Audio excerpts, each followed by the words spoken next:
Hello everyone, welcome to MS education TV. 10th class के जितने भी स्टूडेंट हैं एक बार इस वीडियो को ज़रूर देखें। इस वीडियो में आपको सोशल साइंस का कंप्लीट सॉल्यूशन देखने को मिलेगा। यदि आपको और भी सब्जेक्ट के सॉल्यूशन देखने हैं तो मेरे यूट्यूब चैनल के ऊपर जाके देख सकते हैं। और यदि आपको क्वेश्चन पेपर डाउनलोड करने विद आंसर तो इसी वीडियो के डिस्क्रिप्शन में आपको वेबसाइट का लिंक मिल जाएगा, वहाँ से आप इनको डाउनलोड कर सकते हैं। फर्स्ट क्वेश्चन है, मुद्रण संस्कृति ने भारत में राष्ट्रवाद के विकास में किस प्रकार सहायता की, स्पष्ट कीजिए।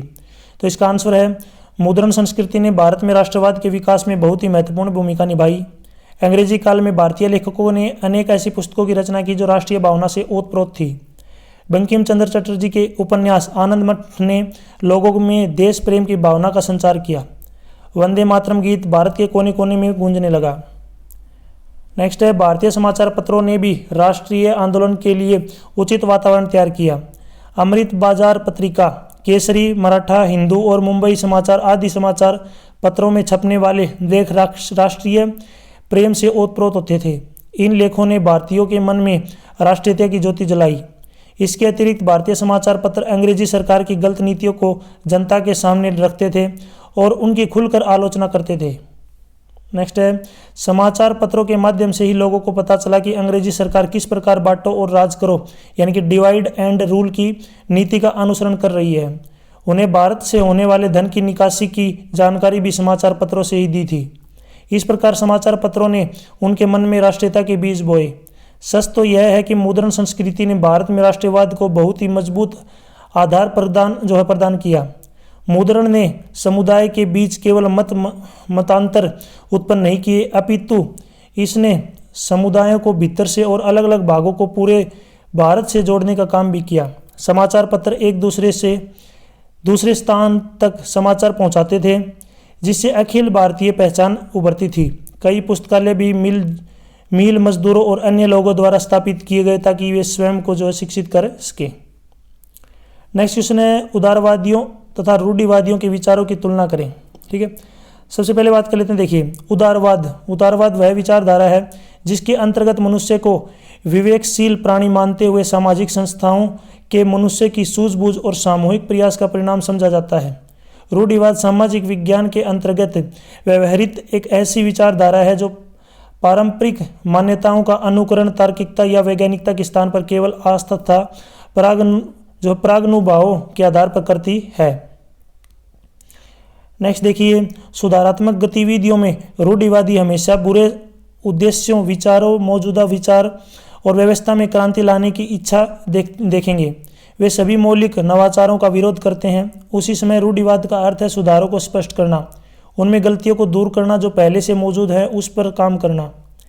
इसी समय मूल हठधर्मिता अडिग रहती है। दूसरी ओर उदारवादी समाज को उसके सार में बदलने का प्रयास करते हैं। विवरण और मामूली विधायी परिवर्तन या रियायतें उनके लिए बहुत कम रुचि रखती हैं। उनका लक्ष्य कार्डिनल परिवर्तनों द्वारा अपने विचार को प्राप्त करना है। अर्थशास्त्र में रूढ़िवादी बाहरी लोगों को पसंद नहीं करते हैं। उनके आर्थिक स्थान में हस्तक्षेप करने के किसी भी प्रयास को दबा दिया जाता है, भले ही प्रस्तावित प्रस्ताव अधिक जिज्ञासु और लाभदायक यानी कि आधुनिक यूरोप, विशेष रूप से जर्मनी हो। उदारवादी खुले बाजार और मुक्त आर्थिक संबंधों की वकालत करते हैं। रूढ़िवादी मांग करते हैं कि धर्म अपरिवर्तनीय है, कोई अन्य धर्म स्वीकार अस्वीकार आदि नहीं किया जा सकता। उदारवाद के लिए एक चीज़ की आवश्यकता होती है, मानव विवेक की स्वतंत्रता। यह विचारधारा प्रत्येक व्यक्ति को सबसे आगे रखती है और इसलिए धर्म एक गौण घटना है और केवल इच्छा पर है। नेक्स्ट क्वेश्चन है, यूरोप में वुड ब्लॉक्स विधि क्यों प्रचलित हुई? आंसर है, 1295 में मार्को पोलो नामक महान खोजी यात्री चीन में काफ़ी साल तक खोज करने के बाद इटली वापस लौटा।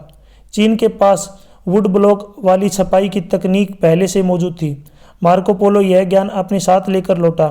फिर इतालवी भी तख्ती की छपाई से किताबें निकालने लगे और जल्द ही यह तकनीक बाकी यूरोप में फैल गई। नेक्स्ट है, भारत में लोग रोलेट एक्ट के विरोध में क्यों थे? तो इसका आंसर है, यह एक काला कानून था। इस कानून के अंतर्गत किसी को भी बिना सुनवाई के लंबे समय तक जेल में डाला जा सकता था।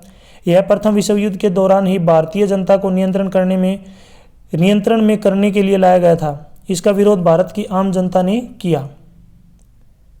नेक्स्ट है, लोकतंत्र में सत्ता की साझेदारी क्यों जरूरी है, वर्णन कीजिए। जब किसी शासन व्यवस्था में हर सामाजिक समूह है और समुदाय की भागीदारी सरकार में होती है तो इसे सत्ता की साझेदारी कहते हैं। लोकतंत्र का मूल तंत्र है सत्ता की साझेदारी। किसी भी लोकतांत्रिक सरकार में हर नागरिक का हिस्सा होता है। यह हिस्सा भागीदारी के द्वारा संभव हो पाता है। इस प्रकार की शासन व्यवस्था में नागरिकों को इस बात का अधिकार होता है कि शासन के तरीकों के बारे में उनसे सलाह ली जाए। भारत में लोकतांत्रिक शासन व्यवस्था है। यहाँ के नागरिक सीधे मताधिकार के माध्यम से अपने प्रतिनिधि को चुनते हैं। नेक्स्ट है, लोगों द्वारा चुने गए प्रतिनिधि एक सरकार को चुनते हैं। इस प्रकार से एक चुनी हुई सरकार रोजमर्रा का शासन चलाती है, नए नियम बनाती है और पुराने नियमों और कानूनों में संशोधन करती है। किसी भी लोकतंत्र में हर प्रकार की राजनीतिक शक्ति का स्रोत प्रजा होती है। यह लोकतंत्र का एक मूलभूत सिद्धांत है। ऐसी शासन व्यवस्था में लोग स्वराज की संस्थाओं के माध्यम से अपने आप पर शासन करते हैं। एक समुचित लोकतांत्रिक सरकार में समाज के विविध समुदायों और मतों को उचित सम्मान दिया जाता है। जन नीतियों के निर्माण में हर नागरिक की आवाज़ सुनी जाती है। इसलिए लोकतंत्र में यह जरूरी हो जाता है कि राजनीतिक सत्ता का बंटवारा अधिक से अधिक नागरिकों के बीच हो। समाज में सौहार्द और शांति बनाए रखने के लिए सत्ता की साझेदारी जरूरी है। इससे विभिन्न सामुदायिक समूहों में टकराव को कम करने में मदद मिलती है। किसी भी समाज में बहुसंख्यक के आतंक का खतरा बना रहता है। बहुसंख्यक का आतंक न केवल अल्पसंख्यक समूह को तबाह करता है बल्कि स्वयं को भी तबाह करता है। सत्ता की साझेदारी के माध्यम से बहुसंख्यक के आतंक से बचा जा सकता है। लोगों की आवाज़ ही लोकतांत्रिक सरकार की नींव बनाती है। इसलिए यह कहा जा सकता है कि लोकतंत्र की आत्मा का सम्मान रखने के लिए सत्ता की साझेदारी जरूरी है। सत्ता की साझेदारी के दो कारण होते हैं। एक है समझदारी भरा कारण और दूसरा है नैतिक कारण। सत्ता की साझेदारी का समझदारी भरा कारण है कि समाज में टकराव और बहुसंख्यक के आतंक को रोकना। सत्ता की साझेदारी का नैतिक कारण है लोकतंत्र की आत्मा को अक्षुण्ण रखना। नेक्स्ट है, राजनीतिक दलों के सामने क्या क्या चुनौतियां हैं। तो इसमें देखिए, पहला है गलतियों के लिए राजनीतिक दलों का दोषारोपण। तो लोकतांत्रिक शासन व्यवस्था में जनता का पूर्ण विश्वास राजनीतिक दलों में होता है। लोकतांत्रिक राजनीति का संचालन राजनीतिक दलों द्वारा किया जाता है। अतः शासन की गलतियों के कारण जनता को जो कठिनाई होती है उसका दोषारोपण राजनीतिक दलों के ऊपर किया जाता है। सामान्य जनता को अप्रसन्नता और आलोचना राजनीतिक दलों के कामकाज के विभिन्न पहलुओं पर केंद्रित होती है। दूसरा कारण है आंतरिक लोकतंत्र का अभाव। यद्यपि राजनीतिक दल लोकतंत्र की दुहाई देते हैं परंतु उनमें आंतरिक लोकतंत्र का अभाव देखने को मिलता है। राजनीतिक दलों के संगठनात्मक चुनाव नियमित रूप से नहीं होते हैं। दल की संपूर्ण शक्ति कुछ व्यक्तियों के हाथ में सिमट जाती है। दलों के पास अपने सदस्यों की सूची भी नहीं होती। नेक्स्ट है साधारण सदस्यों की उपेक्षा। यह भी देखा जाता है कि दलों में सामान्य सदस्यों की उपेक्षा की जाती है। उसे दल की नीतियों के निर्माण में सहभागिता प्रदान नहीं की जाती। वह दल के कार्यक्रमों के बारे में अनभिज्ञ बना रहता है। जो सदस्य दल की नीतियों का विरोध करते हैं उन्हें दल की प्राथमिक सदस्यता से वंचित कर दिया जाता है। नेक्स्ट है वंशवाद उत्तराधिकार। भारत सहित विश्व के अनेक राष्ट्रों में यह देखा गया है कि दलों में भी जो है वंशवादी उत्तराधिकार की परंपरा पड़ गई है। कांग्रेस की बागडोर पहले पंडित नेहरू के हाथ में थी, उसके बाद श्रीमती इंदिरा गांधी, राजीव गांधी, सोनिया गांधी तथा राहुल गांधी के हाथों में रही है। नेक्स्ट है धर्म की महत्ता। वर्तमान में राजनीतिक दलों में भी धन की महत्ता। वर्तमान में राजनीतिक दलों में भी धन की महत्ता बढ़ती जा रही है। चुनाव के समय राजनीतिक दलों द्वारा अपने प्रत्याशियों को आर्थिक सहायता प्रदान की जाती है। सभी राजनीतिक दल चुनाव में विजय प्राप्त करना चाहते हैं। अतः राजनीतिक दल चंदों के माध्यम से धन का संग्रह करते हैं। संपूर्ण विषयों में लोकतंत्र के समर्थक देशों में लोकतांत्रिक राजनीति में अमीर की लोग और बड़ी कंपनियों की बढ़ती भूमिका के प्रति चिंता व्यक्त की है। सार्थक विकल्प का अभाव। राजनीतिक दलों के समक्ष महत्वपूर्ण चुनौती राजनीतिक दलों के बीच विकल्पहीनता की स्थिति की है। सार्थक विकल्प का तात्पर्य यह है कि राजनीतिक दलों की नीतियों तथा कार्यक्रमों में महत्वपूर्ण अंतर हो। वर्तमान विश्व के विभिन्न दलों के बीच वैचारिक अंतर कम होता गया है तथा यह प्रवृत्ति संपूर्ण विश्व में दिखाई देती है। नेक्स्ट है राजनीति का अपराधीकरण। वर्तमान में राजनीति का अपराधीकरण हो रहा है। राजनीतिक दलों के समक्ष उनमें अपराधी तत्वों की भारी घुसपैठ तथा प्रभाव है। राजनीतिक दल चुनावों में आपराधिक प्रवृत्ति के लोगों की सहायता लेते हैं। राजनीतिक दल उन्हें अपने पार्टी का अधिकृत उम्मीदवार भी बनाने में संकोच नहीं करते हैं। नेक्स्ट है राजनीतिक समानता क्या है।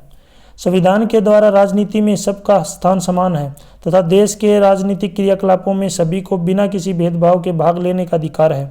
हर नागरिक को चुनाव, मतदान और चुनाव लड़ने का अधिकार दिया जाना चाहिए। नेक्स्ट है 1992 के संविधान संशोधन के पहले और बाद के स्थानीय शासन के महत्वपूर्ण अंतरों को बताइए। 1992 के पहले स्थानीय सरकारों के पास अपने कोई अधिकार या संसाधन नहीं थे, परंतु 1992 के संविधान के बाद की राज्य सरकारों से यह उपेक्षा की गई कि वे अपने राजस्व और अधिकारों के कुछ अंश स्थानीय सरकारों को देगी। 1992 के पहले स्थानीय सरकारों के लिए नियमित रूप से चुनाव नहीं होते थे, परंतु 1992 के संविधान के बाद नियमित रूप से चुनाव होने लगे। 1992 के पहले महिलाओं के लिए, अनुसूचित जातियों और अनुसूचित जनजातियों के लिए एवं पिछड़े वर्ग के लिए सीटें आरक्षित नहीं थी, जबकि 1992 के संविधान के बाद महिलाओं के लिए, अनुसूचित जातियों और अनुसूचित जनजातियों के लिए एवं पिछड़े वर्ग के लिए भी सीटें आरक्षित की गई। नेक्स्ट है विनिर्माण क्या है, परिभाषित करें। कच्चे माल को मूल्यवान उत्पाद में परिवर्तित कर अधिक मात्रा में वस्तुओं के उत्पाद को विनिर्माण या वस्तु निर्माण कहते हैं। विनिर्माण से तैयार माल उपभोक्ताओं द्वारा उपयोग किया जाता है। यह किसी भी अर्थव्यवसायी की संपन्नता का जनक होता है। राष्ट्रीय विनिर्माण नीति में राष्ट्रीय और निवेश क्षेत्रों की स्थापना, व्यापार के नियमों को युक्ति संगत तथा सरल बनाना, बीमार इकाइयों को बंद करने की व्यवस्था को सुगम बनाना। नेक्स्ट है औद्योगिक प्रशिक्षण और कौशल उन्नयन के उपाय बढ़ाना और विनिर्माण इकाइयों और संबंधित गतिविधियों में अंशधारिता पूंजी लगाने के लिए भी प्रोत्साहित देना शामिल है। नेक्स्ट है आधारभूत उद्योग क्या है। जो उद्योग दूसरे उद्योगों के आधार होते हैं उन्हें आधारभूत उद्योग कहा जाता है, जैसे लोहा उद्योग एवं गंधक अमल जैसे रसायन उद्योग इत्यादि। इन्हें मूल उद्योग भी कहा जाता है, जिनका निर्माण सामान दूसरे उद्योगों के आधार पर होता है। नेक्स्ट है यहाँ पे देखिए, इनको कोयना बांध, पेरियार बांध और नर्मदा बांध, इनको मानचित्र में दिखाना है। और नेक्स्ट है महानदी और पारादीप समुद्री पतन। पारादीप समुद्री पतन कहाँ पे है, वीडियो के कमेंट सेक्शन में बताएं ताकि मुझे पता चले आपने वीडियो को ध्यान से देखा है। ठीक है, बाकी मैप के लिए अलग से वीडियो प्रोवाइड करवाई जाएगी। इसी की ओर में देखिए यहाँ पे क्वेश्चन दिया गया है, कृषि को परिभाषित करें और चावल की खेती की व्याख्या करें। भूमि पर की जाने वाली समस्त क्रियाएं फलोत्पादन एवं पशुपालन व्यवसाय के लिए आवश्यक है, उन्हें करने की कला एवं विज्ञान को कृषि कहा जाता है। कृषि एक ऐसा बहुत प्रचलित व्यवसाय है। चावल की खेती का पारंपरिक तरीका है तरुण अंकुर के रोपण के समय या बाद में खेतों में पानी भरना। इस सरल विधि के लिए अच्छी सिंचाई योजना की आवश्यकता होती है। चावल को ऐसी भूमि पर उगाया जाता है जो वर्षा या सिंचाई के पानी से लबालब भरी होती है। भारत में चावल की खेती समुद्र तल से 3000 मीटर ऊंचाई तथा 8 से 35 डिग्री उत्तर अक्षांश तक होती है। चावल की फसल को एक गर्म और नम जलवायु की जरूरत होती है। यह सबसे अच्छा उच्च नमी, लंबे समय तक धूप और पानी को एक आश्रित आपूर्ति वाले क्षेत्रों के लिए अनुकूल है। फसल की जीवन अवधि के दौरान आवश्यक औसत तापमान 21 से 42 डिग्री होना चाहिए। चावल को बाढ़ रहित भूमि पर उगाया जाता है और फसल वर्षा के पानी पर बहुत ज़्यादा निर्भर होती है। प्राकृतिक वर्षा इन खेतों की सिंचाई का एकमात्र तरीका है। ऐसे मामले में हमें इस बात को ध्यान में रखना होगा कि 3 से 4 महीने तक लगातार बारिश होनी चाहिए, जो पौधों के सही विकास के लिए बहुत ज़रूरी होती है। नेक्स्ट है धारणीयता का विषय विकास हेतु क्यों आवश्यक है, वर्णन कीजिए। तो देखिए इसका आंसर है, विकास का मतलब केवल वर्तमान को खुशहाल बनाना ही नहीं बल्कि आने वाली पीढ़ियों के लिए एक बेहतर भविष्य बनाना भी है। धारणीयता का मतलब होता है ऐसा विकास करना जो आने वाले कई वर्षों तक सतत चलता रहे। यह तभी संभव होता है जब हम संसाधन का दोहन करने की बजाय उनका विवेकपूर्ण इस्तेमाल करते हैं। पिछली सदी में दुनिया की तेजी से औद्योगिकरण के से स्थायी विकास का मुद्दा उभरा है। यह महसूस किया जाता है कि आर्थिक विकास और औद्योगिकरण ने प्राकृतिक संसाधनों का बहुत शोषण किया है। स्थिरता प्राकृतिक संसाधनों का तर्कसंगत उपयोग को बढ़ावा देती है। यदि हम उन्हें आर्थिक रूप से इस्तेमाल करते हैं तो विकास के लिए हमारे वर्तमान और भविष्य की ज़रूरतों को पूरा करने के लिए धरती में पर्याप्त संसाधन है। लेकिन यदि हम तेज़ी से आर्थिक विकास के लालच में अपना उपयोग करते हैं तो हमारी दुनिया एक विशाल बर्बाद भूमि बन जाती है। धारणीयता का विषय विकास के लिए महत्वपूर्ण है क्योंकि अर्थव्यवस्था एवं पर्यावरण परस्पर निर्भर है। पर्यावरण की उपेक्षा कर आर्थिक विकास भावी पीढ़ी के लिए जो है धारणीय नहीं हो सकता। नेक्स्ट है उदाहरण सहित प्राथमिक, द्वितीयक और तृतीयक क्षेत्रों में अंतर स्पष्ट कीजिए। सबसे पहले बात कर लेते हैं। देखिए, सबसे पहला है प्राथमिक क्षेत्र। प्राथमिक क्षेत्र देखिए, सबसे पहला है प्राथमिक क्षेत्र। प्राथमिक क्षेत्र का संबंध पृथ्वी से प्राकृतिक संसाधनों या कच्चे माल के निष्कर्षण से है। प्राथमिक क्षेत्र के आर्थिक संचालन आमतौर पर उस विशेष स्थान की प्रकृति पर निर्भर होते हैं। ये उद्योग ऐसे उत्पाद बनाते हैं जिन्हें आम जनता को बेचा या आपूर्ति किया जा सकता है। एक प्राथमिक उद्योग का आर्थिक संचालन ग्रह के प्राकृतिक संसाधनों जैसे वनस्पति, पृथ्वी, जल, खनिजों का उपयोग करने के इर्द गिर्द घूमता है। खनन, खेती, मछली पकड़ना प्राथमिक उद्योगों के उदाहरण हैं। इस निष्कर्षण से कच्चे माल और मुख्य खाद्य पदार्थ कोयला, लकड़ी, लोहा और मकई का उत्पादन होता है। नेक्स्ट है द्वितीयक क्षेत्र। प्राथमिक उद्योगों के कच्चे माल जमा होने के बाद द्वितीय उद्योग चित्र में प्रवेश करते हैं। निर्माण और विनिर्माण उद्योग पर मुख्य रूप से द्वितीयक उद्योग में शामिल है। कच्चे माल का तैयार वस्तुओं में परिवर्तित द्वितीय क्षेत्र का हिस्सा है। उदाहरण के लिए फर्नीचर बनाने के लिए लकड़ी का उपयोग किया जाता है, ऑटोमोबाइल बनाने के लिए स्टील का उपयोग किया जाता है और वस्त्रों का निर्माण, कपड़े बनाने के लिए किया जाता है। नेक्स्ट है तृतीय क्षेत्र। तृतीय क्षेत्र उपभोक्ताओं को द्वितीय क्षेत्र के उत्पादों का विपणन करते हैं। वे आमतौर पर उत्पाद बनाने में नहीं बल्कि आम जनता और अन्य उद्योगों को सेवाएं प्रदान करने में शामिल होते हैं। विभिन्न प्रकृति सेवाओं का निर्माण जैसे अनुभव, चर्चा, पहुंच तृतीय क्षेत्र की सबसे महत्वपूर्ण विशेषता है। तृतीय क्षेत्र के उद्योगों में निवेश, वित्त, बीमा, बैंकिंग, थोक, खुदरा, परिवहन, अचल संपत्ति सेवाएं शामिल हैं। पुनर्विक्रय व्यापार, पेशेवर, कानूनी, होटल, व्यक्तिगत सेवाएं, पर्यटन, रेस्तोरां, मरम्मत और रखरखाव सेवाएं, पुलिस सुरक्षा सेवा रक्षाएं, प्रशासनिक परामर्श, मनोरंजन, मीडिया, सूचना औद्योगिकी, स्वास्थ्य, सामाजिक कल्याण आदि तृतीय क्षेत्र के उदाहरण हैं। नेक्स्ट है बैंकों के कोई दो मुख्य कार्य बताएं। तो बैंकों के दो मुख्य कार्य क्या हैं? तो जमा धन स्वीकार करना, चालू खाते की सुविधा, बचत खाते की सुविधा, स्थायी जमा खाता, ऋण देना, असुरक्षित साख और सुरक्षित साख आदि। ठीक है, तो आप एक तरीके से कह सकते हो जमा धन स्वीकार करना और ऋण देना, यानी किसी को रुपए उधार देना। नेक्स्ट है मनरेगा अधिनियम 2005 की संक्षेप में व्याख्या कीजिए। मनरेगा को एक वित्तीय वर्ष में कम से कम 100 दिनों की गारंटीकृत मजदूरी रोजगार प्रदान करके ग्रामीण क्षेत्रों में आजीविका सुरक्षा को बढ़ाने के उद्देश्य से शुरू किया गया था, जिसके लिए प्रत्येक व्यक्ति के वयस्क सदस्यों को अकुशल मैनुअल काम करने के लिए स्वयं सेवा किया गया था। मनरेगा का एक और उद्देश्य है टिकाऊ संपत्तियां जैसे सड़कों, नहरों, तालाबों, कुओं का निर्माण करके आवेदक के निवास के 5 किलोमीटर के भीतर रोजगार उपलब्ध कराया जाना है। नेक्स्ट है और न्यूनतम मजदूरी का भुगतान करना। यदि आवेदन करने के 15 दिन के भीतर काम नहीं किया गया है तो आवेदक बेरोजगारी भत्ता का हकदार है और इस प्रकार मनरेगा के तहत रोजगार एक कानूनी हकदार है। ठीक है, तो यहाँ तक जो वीडियो अपनी कंप्लीट हो चुकी है। वीडियो अच्छी लगी तो उसको लाइक करें, अपने दोस्तों के साथ जरूर शेयर करें। यदि आपको और भी सब्जेक्ट के सोल्ड क्वेश्चन पेपर की वीडियो देखनी है तो आप मेरे यूट्यूब चैनल के ऊपर जाके देख सकते हैं। और यदि आपको क्वेश्चन पेपर डाउनलोड करने विद आंसर तो इसी वीडियो के डिस्क्रिप्शन में आपको वेबसाइट का लिंक मिल जाएगा, वहाँ से आप इनको डाउनलोड कर सकते हैं। साथ ही साथ अपने इंडिया में कितने स्टेट्स हैं ज़रूर आप मुझे कमेंट सेक्शन में बताएंगे। अपने इंडिया में जो है कितने स्टेट हैं प्रेजेंटली, यानी कि अभी कितने स्टेट्स हैं। नॉर्मल सा क्वेश्चन है, ज़रूर आप कमेंट सेक्शन में बताएं ताकि मुझे पता चले आपने वीडियो को ध्यान से देखा है। जब भी कमेंट सेक्शन में आंसर देते हैं तो उससे पहले एक बार क्वेश्चन जरूर लिखें कि आप किस क्वेश्चन का आंसर दे रहे हैं, ठीक है। Thanks for watching.